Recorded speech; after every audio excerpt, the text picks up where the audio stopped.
Bulletin के आगाज में सबसे पहले आपको बताएं कि कातिलाना हमले की एफआईआर को चैलेंज करने का फैसला किया। मुझे मालूम था कि लोग मुझे कत्ल करेंगे, इसलिए वीडियो रिकॉर्ड करवा दी थी।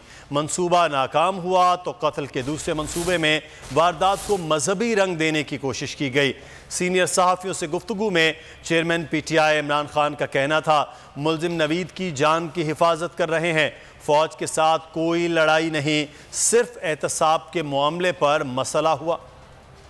जिन लोगों को एफआईआर में नामजद करना चाहते हैं, अगर वो कसूरवार नहीं तो तफ्तीश से निकल जाएंगे। आईजी पंजाब की एफआईआर कबूल नहीं, ऐसा कहना था चेयरमैन पीटीआई इमरान खान का। सीनियर सहाफियों से गुफ्तगू में उनका कहना था कि पहले भी उनके कत्ल की साजिश तैयार की गई थी, इसलिए वीडियो रिकॉर्ड करवा दी। साजिश नाकाम हुई तो वजीराबाद या गुजरात में कत्ल का दूसरा मंसूबा बनाया गया, जिसे मजहबी रंग दिया गया। इमरान खान ने कहा कि पंजाब हुकूमत की मुल्जिम नवीद की हिफाजत करने की जिम्मेदारी लगा दी है। साद रिजवी ने खुद को बड़े अच्छे अंदाज से मुल्जिम नवीद से अलग कर लिया। इमरान खान ने कहा उनकी फौज के साथ कोई लड़ाई नहीं, सिर्फ एहतसाब के मामले पर मसला हुआ। उन्होंने कहा कि कभी इत्तेहादी हुकूमत नहीं बननी चाहिए, वरना ब्लैकमेल होते रहेंगे। 2/3 अक्सरियत हो तो वजीर आजम मजबूत होता है।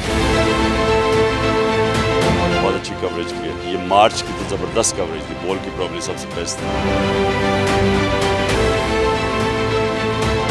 सबसे ज्यादा रील्स और सबसे ज्यादा रेटिंग के साथ बोल रहा नंबर 1। सब्सक्राइब करें और बेल दबाएं ताकि कोई खबर रह न जाए।